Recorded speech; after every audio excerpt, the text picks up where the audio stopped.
Welcome to our webinar. We do these at the last Thursday of every month. And this month, we had a couple of different speakers lined up. And for a couple of different really good reasons, they couldn't talk with us tonight. So you guys are going to be stuck with me. And it just so happens that I'm coming to you live from Millbank, South Dakota, where I'm also conducting a live burn for my day job. So you're getting me right now in the front seat of my truck, and I'm going to talk to you guys about summer emergencies. So you may think, man, this guy's kind of crazy, which is, you're probably right. But the second thing is this goes to show how we can stay connected as EMS professionals to training. And this was kind of our vision all along with this webinar, is if you are in the field doing field work, or you're on vacation, or whatever the case is you're not going to miss out on the training that is available. So this really works good tonight to kind of do this and try this out. I hope we don't have any technical issues, but we are going to go through this. I've got probably about an hour's worth of stuff for you guys, and we will open it up for questions and comments. And for those of you that know how I kind of teach classes or lead classes, it's a group effort, and we always want input from our group, and we always want you guys to be involved. So by no means am I telling you these are the only things that you're going to deal with in the summertime, but I'm also telling you that you guys are going to have really good ideas and good practices that you guys do as well. So we do have an hour and a half worth of education for you tonight. So tomorrow you'll see that pop up on your EMS portal. If you have not registered for the EMS class on your EMS portal, the state portal, you can send me an email. And I know a couple of you are going to be doing this. You can send me an email or shoot me a text, and Michaela can put my phone number and email in the chat box if you guys don't know what it is, and get me the names of the people that you need me to log the training for. If you've already registered for the training, great. You don't need to worry about anything. You don't need to do anything else. I'll take care of it from here. All right, everybody understand that? So if you hear loud vehicles driving by, that's just kind of the way it's going to be tonight. Because like I said, coming to you live from Northeast South Dakota in the rain. So we will get going tonight. And what we're going to talk about tonight and what we're going to cover tonight is we're going to talk about some insect stings, drowning, heat exposure, and then some of that summertime trauma we're going to touch on as well. So like I said, this is only going to take about an hour, but you are going to get credit for 1.5 hours of training. Sometimes we get to that 1.5 hours, sometimes we don't, but we will do the best we can with what we have, right? So when we talk about summertime, is it a deadly season for kids? It sure can be. Summer is a much anticipated time of the year where both adults and children are unfortunately subject to injury and death.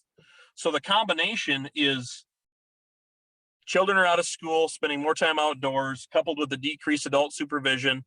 So that adds to the possibility. Kids are on the move. They're going to the pool. They're doing this. They're doing that. They're playing ball. All that stuff plays into this. So some of the statistics from the National Safe Kid campaign that are out there reveal that nearly half of the unintentional deaths of children under 14 years of age occur between May and August, with the peak month being July. So when I read that, I was like, wow, that's kind of crazy. So summertime definitely can be a deadly season for kids. But what about our adults? Are we going to see our adults have more issues in the summertime? We absolutely are. They deal with a lot of the same types of injuries that our kids are going to see. Some of the recreational sports that we all think we're still young enough to play can really contribute to that. Softball is a big one. I know about 11 years ago, I blew my ACL out playing softball, and I still play, so I haven't learned. But those are some of the things that play into it. Flag football games at summer picnics that you're having can injure us. Baseball, ATV riding. ATV riding is kind of all seasons, but it seems like in the summertime we see the more catastrophic types of ATV riding injuries. Alcohol is probably one of the biggest or bigger factors in some of these adult injuries and deaths that we're talking about when we talk about adults. And some of those are going to include boating accidents, vehicle accidents, and falls. So our boating accident side of things is we're going to have we have increased activity during certain months of the year on the waters, and what better situation to kick back, relax on the water, and drink a beer? Well, you guys all know boating and drinking does not go together. Same with drinking and driving. So there's issues there. Our boating accidents, a lot of the fatalities, the people that are in those accidents aren't wearing life jackets. So if you have any life jacket programs in your community, if you have large bodies of water that's in your jurisdiction that you guys cover, look at some of these life jacket programs that are out there where they're putting life jackets out at the docks. So people think about it, and if they need one, they grab one. Those are really good programs. I know, like down in Sioux Falls area, they've been doing that. So look at those programs and see if it works for you, because we would much rather put some life jackets out at these docks than to have to deal with a recovery of a body where somebody is hurt or killed. So falls is another one. We're doing work on our houses. We're doing things like that. Falls is another injury that our adults can see. So moving on a little bit to bites and stings. So 'tis the season for insects. I didn't hit any today, but it's 44 degrees where I'm at and raining steadily, so that was good that I didn't have to deal with that. But you guys all know, if you've been traveling, the insects are out in full force. The front of your vehicles are plastered with them, so they're there. So our reactions to those insect stings, we're going to see those more common in the summer months. And it's going to be ranging from just a very simple local reactions where we have a swollen little bump or just a painful area, all the way up to our anaphylactic reactions. So our warmer weather and our spending time outdoors definitely increases those risk factors. So the stinging insects that we see are bees, wasps, yellow jackets, hornets, ants. Some of the biting insects are going to be everybody's favorite: mosquitoes, horseflies, ticks, chiggers. Those things are going to be what we're going to be dealing with. So how these occur: immediately after that contact with that insect, that local reaction occurs at the site of where that sting or where that bite happened. Can be associated with edema and swelling and those types of things. Redness. Those are all things that are going to tell us if we got bit or stung.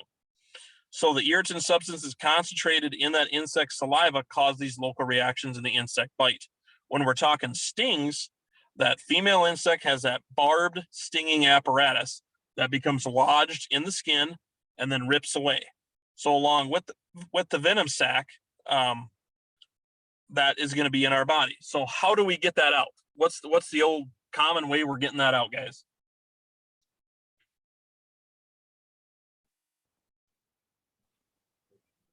You can unmute and answer. Do I still have you guys? Yep. Credit card. Like credit an card, ID. yeah, great. All right, you guys kind of scared me there for a second. Yeah, we can use that credit card. How are we going to use that credit card to get that stinger out?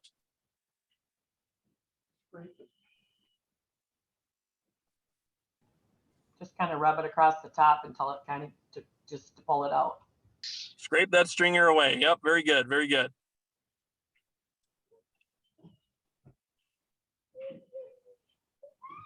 So our treatments. A lot of the local reactions that you're going to see, they usually last several hours, respond to cool compress, things like that. If we get a little bit more involved in those reactions, we can get some Benadryl, things that can help with it. Stingers, we're going to remove those as rapidly as possible using a stiff credit card like we talked about. The area, then we need to wash it with soap and water and then elevate that extremity. Once a person has that reaction, the swelling of either the site is going to peak in about 24 to 48 hours. But sometimes these reactions can last up to 10 days. So we really need to be on our guard when we're running across somebody that has had is showing signs of an anaphylactic reaction. Ask those pertinent questions. Have you been outside recently? Are you allergic to stings, or are you allergic to a certain insect? Have you been stung or bitten by that certain insect? Even if it's a couple days after, there could be a delayed reaction that has now finally gotten this person to the point to where they need to call us for help. So when we get to those severe cases, consider an ALS intercept as soon as you possibly can if you're a BLS service. Gather as much information as possible. When that person was stung, what insect stung them, when the stinger was pulled out. A lot of that stuff is going to be very vital. What their signs and symptoms were initially and how they have progressed to the point of why we're getting called now. Those are all things that we need to look for. And some of those signs and symptoms, as all of you know, is going to be respiratory compromise. We're going to have some wheezing, coughing, trouble breathing, hypotension, persistent vomiting, or diarrhea as well can be thrown in there. So anybody else have anything to add on insect stings? Anything that you guys are seeing?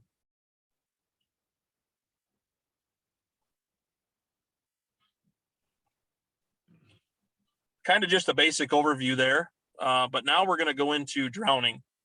And we kind of just wanted to touch on a couple of a group of the common summary emergencies that we see, more or less just a review for you guys to start thinking about it. Today does not feel like summer, probably where most of you guys are as well. They have us in a freeze warning tonight up in our part of the world.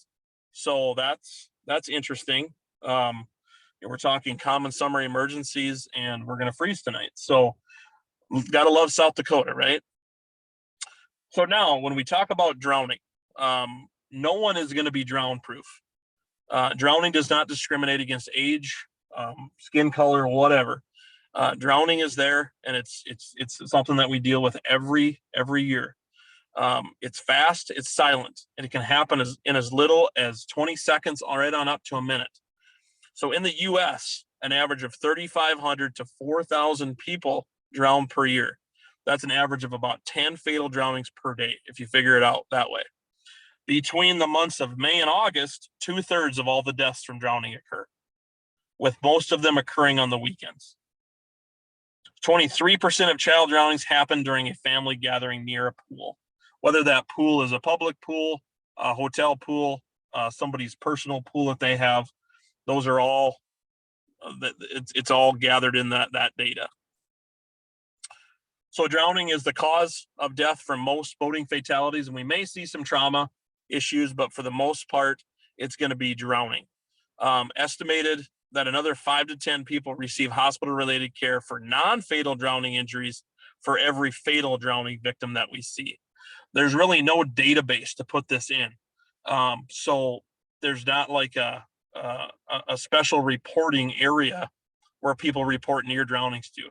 So for every one where we have a fatality, we have 5 to 10 that were near drownings.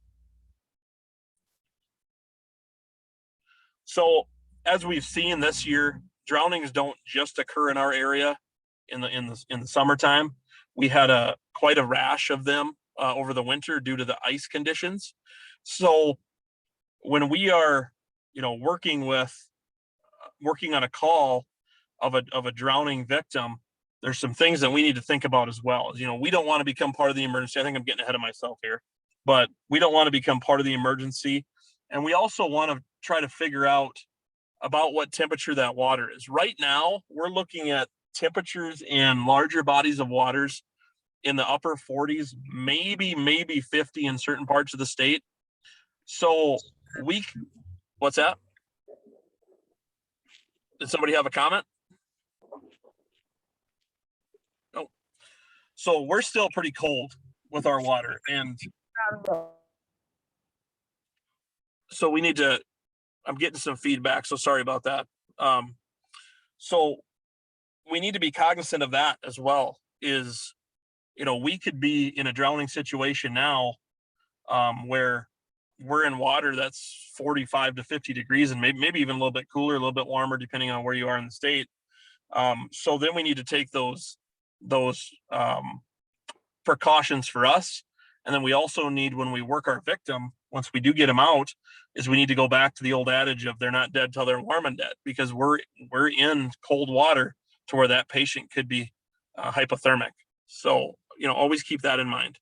Even in the dead of summer, we still have to do that. So I'm not sure what we have going on, but we have somebody that's drawing on the screen. That's interesting. Never had that happen before. A good comment from Jeff. Pactola in the Black Hills stays very cool even in the summer. Yeah, very good point. So our initial assessment. So who's ever drawing on the screen, please don't do that, because I'm seeing that right now, and that's kind of messing me up here. So if you got something going on, yeah, don't do that. So in 20% of our cases, reflective, the laryngospasm occurs and water isn't aspirated into the lungs. So we're not going to have that water in the lungs that we have to deal with. 80% of the cases we're going to. The initial presentation of our victim of a submersion injury is going to be quite varied, depending on the initial submersion time and then the resulting hypoxemia that we're going to see as well. So, we need to be up on what our drowning protocols are within your group. And I know that we have probably ALS, BLS things or groups in our talk tonight, is just understand what your protocols are, so we can make sure and so you can make sure and train on those as well. So signs and symptoms: loss of consciousness, apnea, dyspnea, tachypnea, tachycardia, altered mental status, seizures, coughing or decreased breath sounds as well. So our initial treatment of a potential drowning child, potential drowning adult, includes supporting the ABCs, airway, breathing, circulation, and by providing high quality CPR. If we're going through our assessment and that patient needs CPR, we need to start it immediately. If our patient doesn't have an adequate respiratory effort, it's acceptable for us to provide those bag mask ventilations if good chest rise is noted and transport time is short. If our patient aspirated a significant amount of water, they may require that slightly higher pressure, the positive end expiratory pressure to bag. So all sorts of things that we need to look at in our protocols and what we have available to us to be able to treat these types of victims. So should the patient be difficult to bag and there will be a prolonged transport time, intubation needs to be considered. So when you get that initial call for a drowning or a possible drowning, don't hesitate to get your ALS friends going. If they're a long ways away, we need to get them on the road or in the air as soon as we can. So if we need ALS, we can get them there. So if this intubation isn't necessary, the patient should be placed on a non-rebreather, 100% oxygen, to help correct that hypoxia. So we still got somebody drawing on the screen. So if you could just not do that, that would be fantastic. Only place our patient in a C-collar if we suspect C-spine injury. It's going to hinder kind of what we're trying to do, but don't withhold it just because of that fact. If they need to be in a C-collar, put them in a C-collar. If they don't need to be in a C-collar, then we're gonna err on the side that we don't need it and not have it put on. So consider ALS, ground, or air as soon as possible. Again, cannot stress that enough. If you have air support in your area, get them coming right away. Get them the correct coordinates of where you need them to be. And the same thing goes with your ground ALS. support. Michaela, can we get rid of that? Can you guys see I'm that? working on it. Okay. So whoever Dean is, I'm going to call you out here. Try not to move anything because you're drawing on the screen. If we can't get it figured out, we're probably going to have to take you off the call. I think maybe we got it figured out now. All right, perfect. So prevention and not becoming a victim ourselves. A lot of the times the victim has been pulled out of the water, but sometimes it's not. And then we're into that rescue recovery mode. Once they're pulled out, we're going to go ahead and start our assessment. We're going to start life-saving measures on that patient.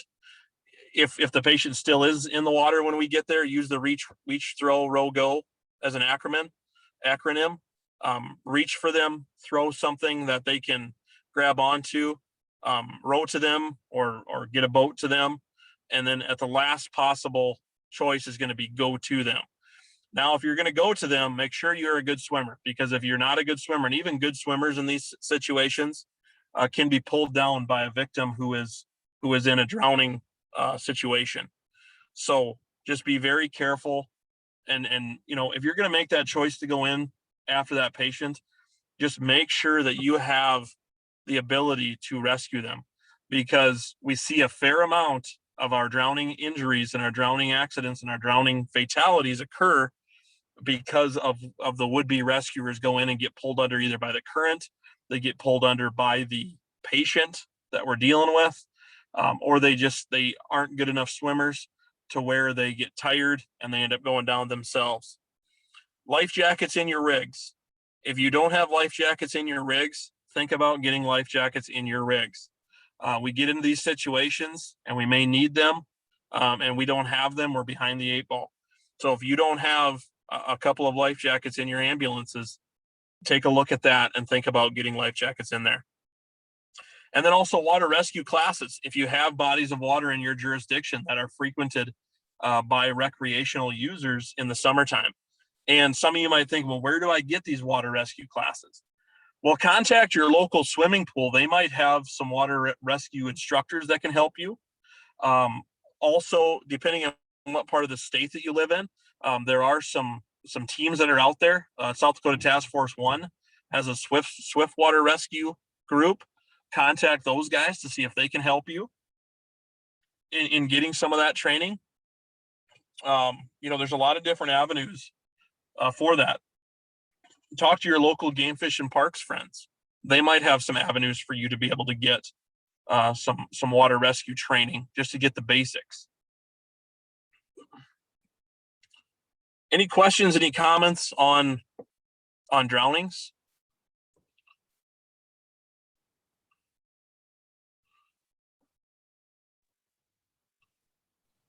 Kyle, Chuck, Bill, can you hear me? Yeah, go ahead.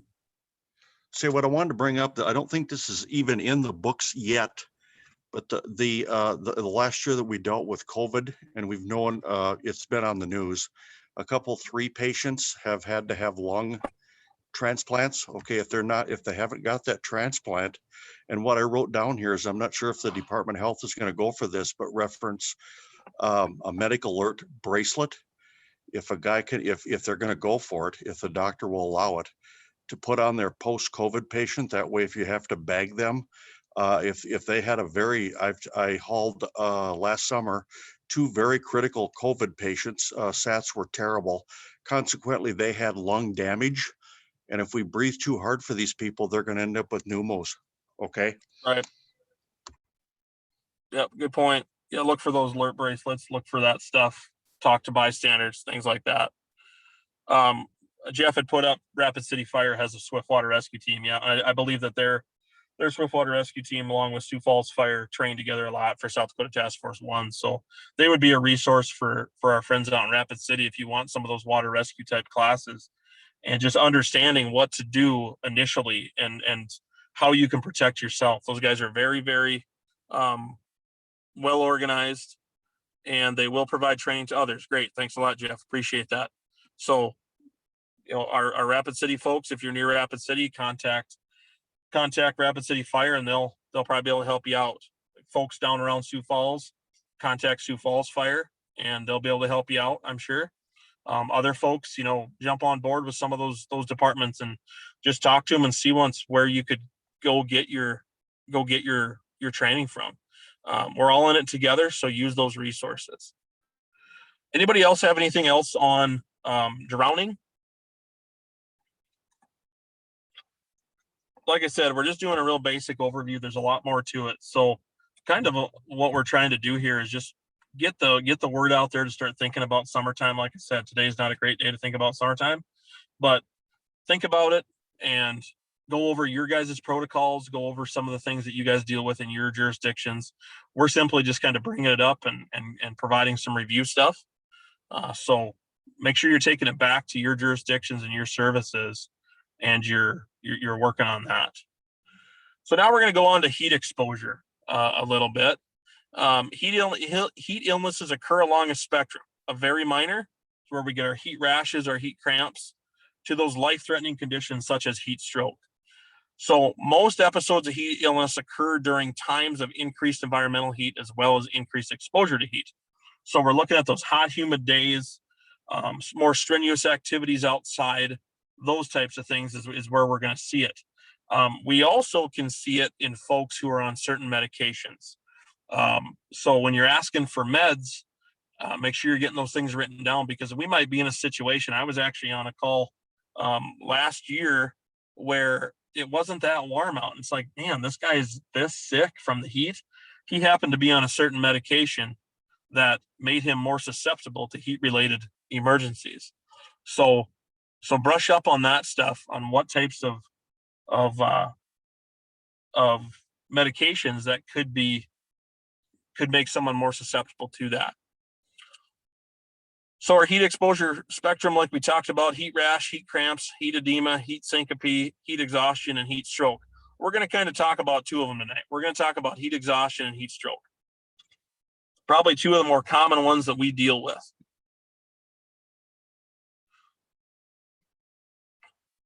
So some of the risk factors that are out there: alcohol, drug use, drugs of abuse, stimulants, those meds. For those of you that know me, I struggle with pronouncing meds. I can see it and I can figure it out, but I'm not going to butcher some of these. So you guys can read them just as well as I can. Calcium channel blockers, probably the easiest one to read there. Antidepressants, stimulants, things like that. Diuretics are ones that will play into our heat exposure risk factors. And then just our environment that we're in, the temperature and the humidity. There's an app out there. It's called the OSHA Heat app. OSHA puts it out, where you can plug in the temperature of the day and the percent of humidity, and it's going to give you the heat index. There's a lot of weather apps that give you the heat index as well. So it might be something good to look at if you're interested in something like that. OSHA Heat Index, I believe, is what it's called, where you can plug those numbers in and you can get an actual heat index. And then it'll actually tell you about some of the risk factors of working in that type of an environment. So it's a really good tool. When I was in the environmental health and safety setting, I use that quite a bit with the factory setting or the plant setting that I worked in, where in certain areas of our plant, it might be a lot warmer than it is outside, depending upon what's going on in that area. If we have a lot of mechanical energy that's being delivered in those areas, we had certain areas of the plant that I worked in where we were 120 degrees with about 85% humidity. And when I had to put guys into those atmospheres to work on machinery, we were rotating out every 10 to 15 minutes. But also think about the person who's overseeing that work. I remember a certain situation where I was rotating my guys out every 10 to 15 minutes, but I was sitting in that environment as the safety professional. I got sicker than heck that night because I got overheated just being in that environment. So, look at those factors as well when you're dealing with our patients. Is were they actually doing the work, or were they more of the leader or safety individual who was in those environments, who has been exposed to the heat as well?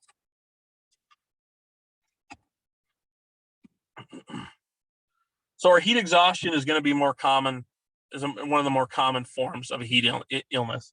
Temperatures usually 100.4 on up to 104 degrees.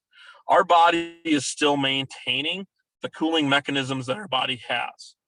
Once we get into the heat stroke side of things, our body our temperature is getting to the point where certain things are shutting down, and we're losing that sweating mechanism, that cooling mechanism, and that's when we get into the real severe side of it. Heat exhaustion is still a very severe emergency if we don't get our patient out of that environment and start that cooling process. So that is kind of one of the more common ones. And there's just so many different signs and symptoms that you can see with the heat exhaustion. And we got some of them on this slide here. But obviously elevated temp, elevated respiratory rate, elevated pulse, a narrowed pulse pressure, headache, fatigue, weakness, thirst, nausea, vomiting, dizziness, cramps, sweating, a mild mental status alteration as well. They might be in that altered mental status situation where it's just this patient just is not quite right, but they're not completely in an altered mental status. Maybe it's a more mild case. So those are some of the things that we need to look for. Treatment. If we can get a core body temperature on these patients, let's do it. If it's within your protocols to pull a rectal core temp, let's do it.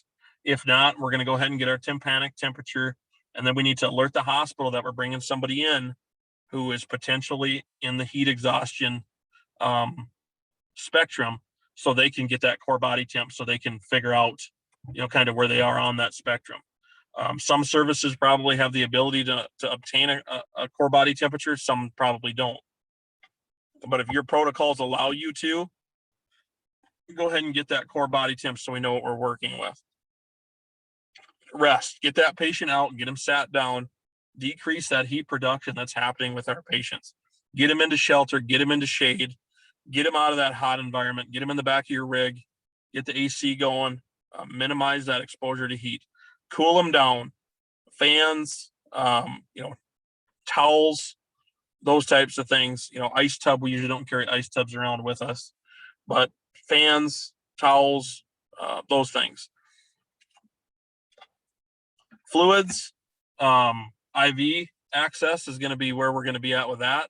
So get our advanced teams coming to us if we're dealing with somebody with heat exhaustion. And for sure, if we're dealing with somebody that has signs and symptoms of heat stroke. On to heat stroke, life-threatening clinical syndrome characterized by a loss of temperature regulation capabilities. We've lost those temperature control mechanisms within our body. Second most common cause of death in athletes in the U.S. So what time of year do we usually deal with our athletes who are dropping over dead with heat strokes? Which month?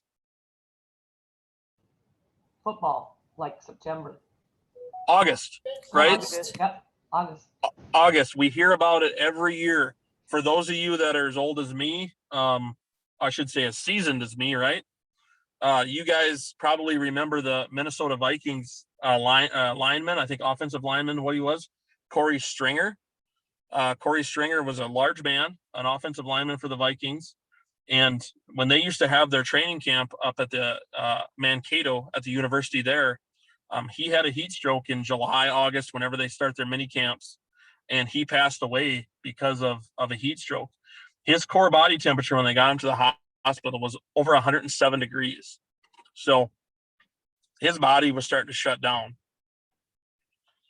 Our younger and older populations can be more susceptible to a heat stroke and can be more severe. So let me ask you guys this question. Why is our younger population more susceptible to heat stroke? Our kids.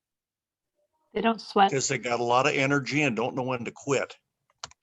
They don't sweat enough, and they, just like Chuck said, they will compensate, and they'll just fall off the cliff. So we have to be really, really cognizant of that population. Now let's go to the other end of the spectrum. Our geriatric patients. Why are they more susceptible to heat stroke?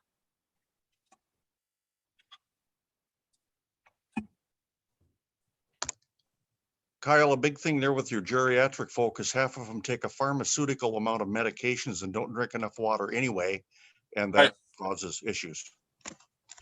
Yeah, we could very well be on the medical or medication side of it that could cause it. But what is their skin like?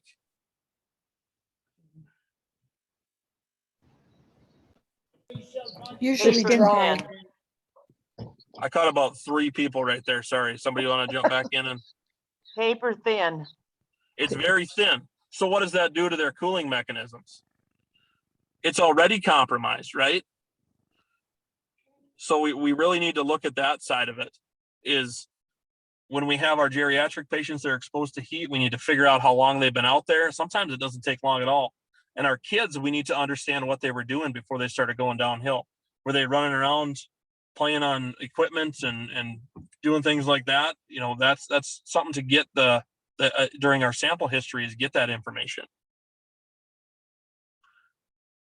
Core temp is rising upwards of 104 degrees in this situation. These patients aren't sweating. What's their skin going to look like and feel like to you guys?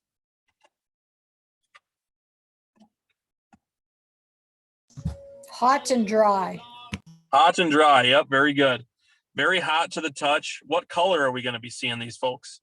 Red? Hot, dry, red skin. Yep. And we can have that sudden onset. We can have, even in our more healthy adults, we can have that sudden onset. They've just gotten to that point where their body temperature is starting to rise, and bam, it hits them. We see that sudden onset maybe a little bit more in our geriatrics, and especially our kids, where they compensate, and then fall off that cliff. So those are all things to think about. So some additional signs and symptoms that we can see out there for heat stroke. These patients are going to be tachycardic, hypotension, different arrhythmias we could see out there, mental status changes, confusion. They might not know where they're at. I know, coming from the fire world, is my main job, is when we get a firefighter who gets hypoxic in a building where they maybe lose their air or lose their way, they're ripping their gear off. They're not thinking clearly. So, you know, you might run into something like that: delirium, seizures, or even coma. So heat stroke, again, nothing to mess around with. Make sure we get our ALS folks coming or meeting us. Now is not the time to be too proud to call ALS. Get them coming so they can get large bore IVs in and start pumping fluids into these patients, so we can start to turn that corner. How are we going to treat them? Get them out of that heat. Obtain that core temperature, again, if protocol allows us to. Maintain our ABCs. Get IVs started if you're ALS. If you're not ALS, give them a call. Start that cooling process. How are we going to start that cooling process in heat exhaustion or heat stroke patients? What are some of the ways we're going to be able to do that? Ice bucket challenge time? Probably not, right? So how are we going to start that cooling process? We already talked about getting them in the back of our ambulance, getting the air conditioner going, getting some air moving around these patients, loosen constricting clothing, ice packs. Good job, Condi Ambulance. Where are those ice packs going to be located? Where are we going to put them?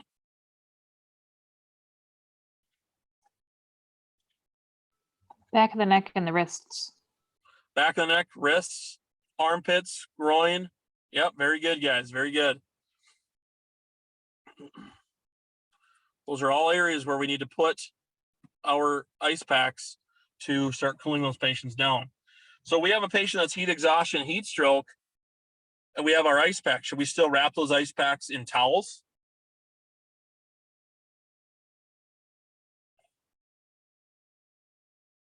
Yes, for sure.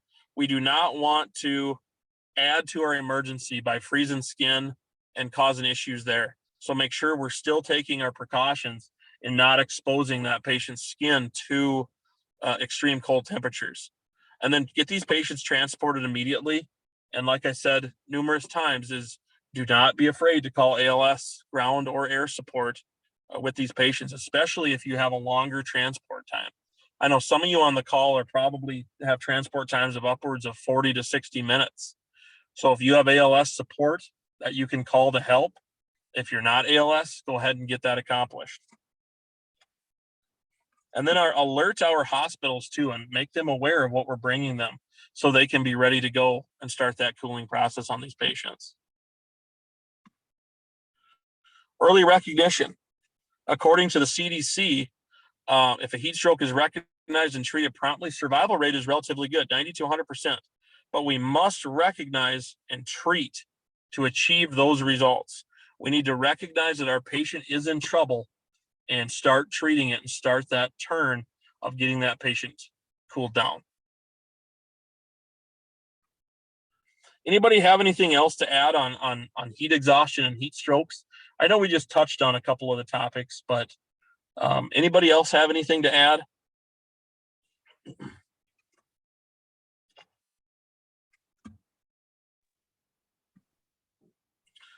All right, so we're going to talk a little bit about summertime trauma as well. We're going to get done maybe a little bit earlier than I said tonight, which is fine.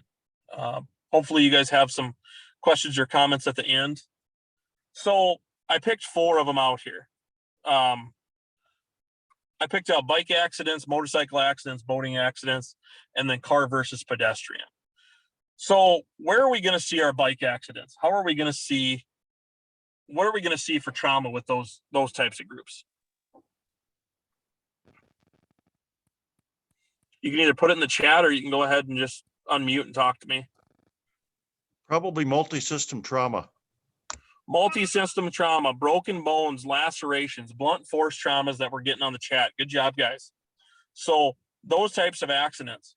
So without getting too far in on treating each specific type of trauma, you guys are well aware of how to treat some of these traumas. What is Nancy put in? Head trauma. Yes, very much so. Does everybody wear bike helmets? No, they don't. So we can see that head trauma. So when we're dealing with a bicycle accident, one of the most important things that I'm going to talk to you about is wearing the proper personal protective equipment. These can be bloody types of incidents, and we need to just make sure that we are protecting ourselves when we're dealing with these types of incidents. So make sure you're wearing the appropriate PPE, gloves, safety glasses, maybe even a face shield. And I think that face shields are going to come into play even a little bit more since COVID's kind of on the downswing, but our face shields, we've kind of been reintroduced to our face shields, and our face shields give us a lot of protection. If you're wearing just plain safety glasses, you're protecting your eyes at about 73% is where you're protecting your eyes at. Once you get into the face shield, you are protecting in upwards of 100%. You're about 98%. So if you have face shields, if you have somebody that's got some broken bones and some bleeding going on, don't hesitate to grab that face shield and protect yourself. On motorcycle accidents, I think we had somebody put something in the chat about motorcycle accidents. Jeff put in, Reddy had several motorcycle accident and deaths this spring in the Black Hills, and it isn't even warm out yet. That's kind of scary for sure. I fully expect that this year's rally is going to be probably one of the bigger ones out there, since it was down slightly last year, but not really that much. I think you're going to see a lot of people coming to that, and we're going to have motorcycles running all across our state. So we need to be really cognizant on our protocols on motorcycle accidents. Do you guys have standing protocols to get air support and ALS ground support coming to you if you're a BLS service? Make sure that you have that stuff in place and you understand those protocols before we get to that point and we're sitting there with, twiddling our thumbs thinking, boy, what are we supposed to do with an accident like this?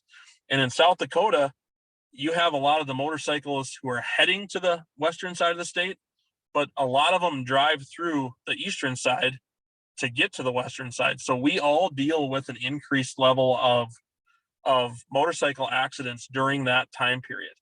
And like Jeff mentioned, we're seeing it already. People want to get out. They want to have fun and enjoy the nice weather. So they're getting out even earlier than in years past, and they're having accidents. So boating accidents, we touched on that a little bit.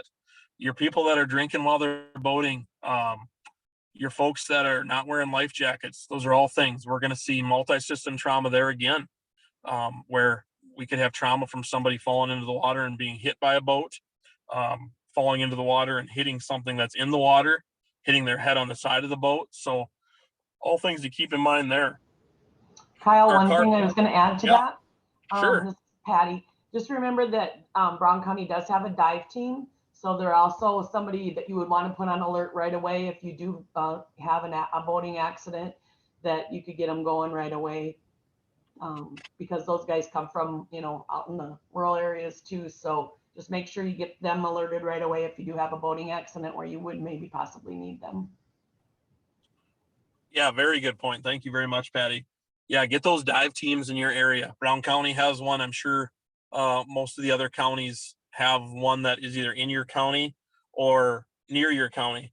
So probably consult with your emergency manager and figure out where the closest dive team is and get those folks on your speed dial. So if you need them, you call them right away.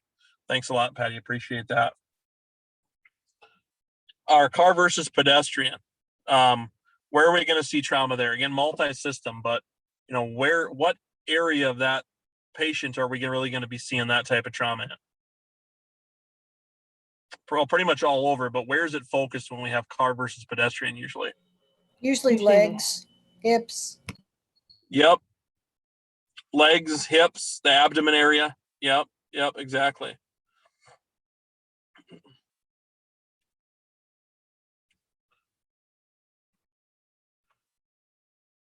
So we want to make sure that we're protecting ourselves in any of those types of traumas.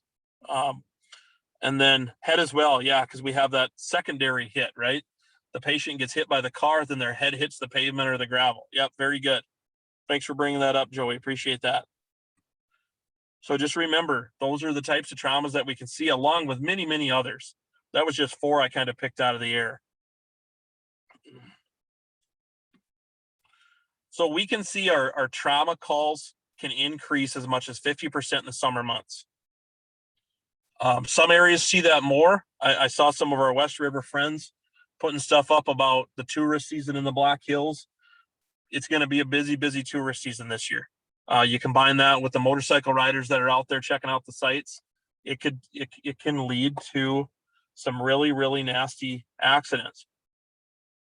So just keep in mind that we need to be wearing our proper PPE on those calls, and then make sure that we have our roads blocked as well, or our roads at least taken down to a point where we can operate safely. If we're not off the road completely, we don't want to have secondary crashes that involve EMS personnel. That's one of the things that we really don't want to have happen.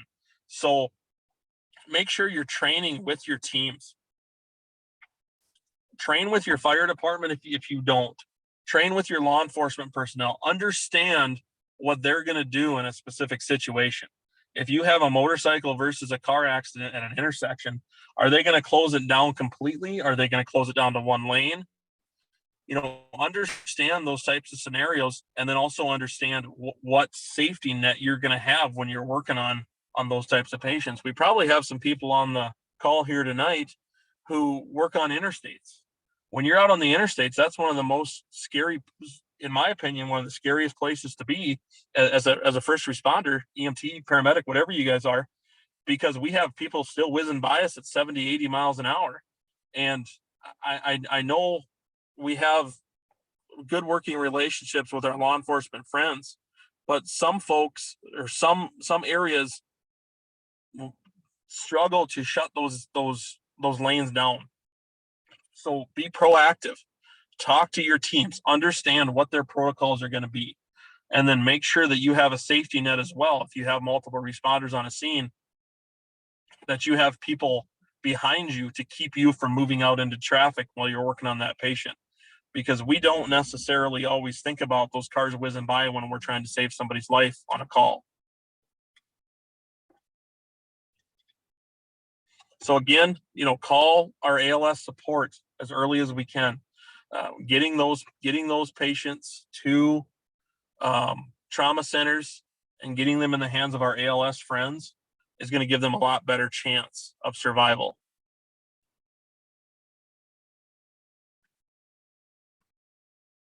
And that's really about all I had for slides tonight, guys. So why don't we open it up for any questions or comments or concerns. I love seeing the number of people we had on here tonight. And before I open it up, I'm going to let you guys know is we've been working with Andrea Zickman, for those of you that have gone to EMS conferences, and if you were a part of our refresher that we had in our district this last year, we had Andrea do some virtual training for us, and it worked out really, really, really well. So we've been working with Andrea on quite a few different possibilities, and Andrea is going to be doing some of these webinars for us in coming months. So we couldn't get her tonight because she's a softball coach, and her team actually won on Tuesday night. So she's busy coaching softball, hopefully someplace warmer and drier than it is here. But she's doing that tonight, or else we'd have had her on tonight. So we try to bring on some national level type speakers. We've had South Dakota EMS for Children come on and help us out. The last month we had them on. So we really look for more of those national level speakers. I hope I didn't bore you guys tonight, and I hope you got something out of it. I was the last resort, so I hope that it doesn't make you not want to come back. So thanks a lot for all of you guys for being on. So yeah, I'm going to open it up for any questions or comments. Kind of your time right now.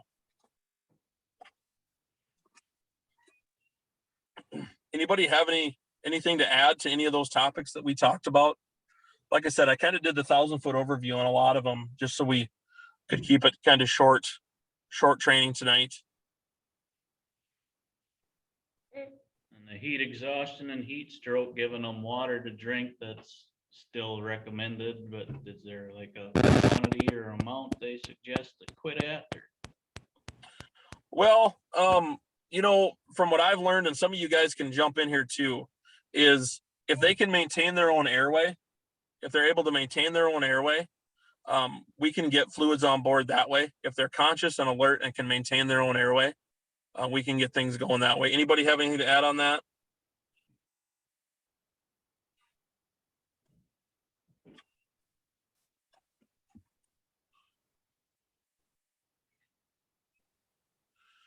Edna puts in a good comment. Snake bites. Keep hearing about rattlesnakes are a high concern this year. Many have already been seen West River. For our West River friends, make sure that you're touched on your snake bite protocols, and you understand what you're going to be doing on those types of situations.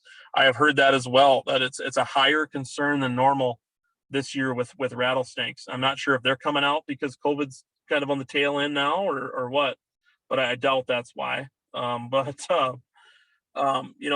something to think about. Jim Bussell, Rapid City Fire, does a great snake bite class. That's good point, Jeff. Appreciate that. So contact some of those agencies that have subject matter experts. Great idea. Anybody else have anything?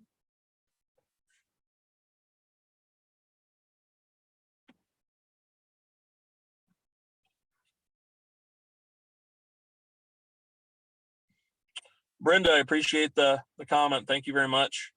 Like I said, I was plan D tonight, and we got all the way down to plan D. I just hope that my firefighters aren't burning something down without me right now. So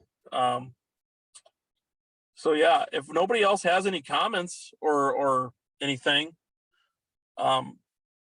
Michaela, do you have anything? Nope, I think we're good. Just we'll be sending out an email again, and if you want to be on the email list, shoot us your email in the chat and we can get you on that.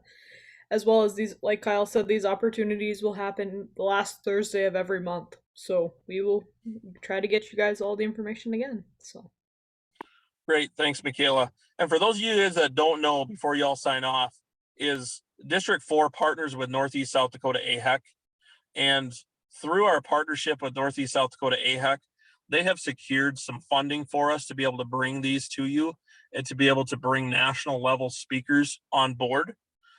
So usually, like I said, tonight, I'm kind of filling in for those national level speakers. I'm definitely not to their caliber, but we have had quite a few national level speakers come on board with us and talk. So I really appreciate seeing the number of folks that we have on tonight. And I know we have a couple ambulance services that are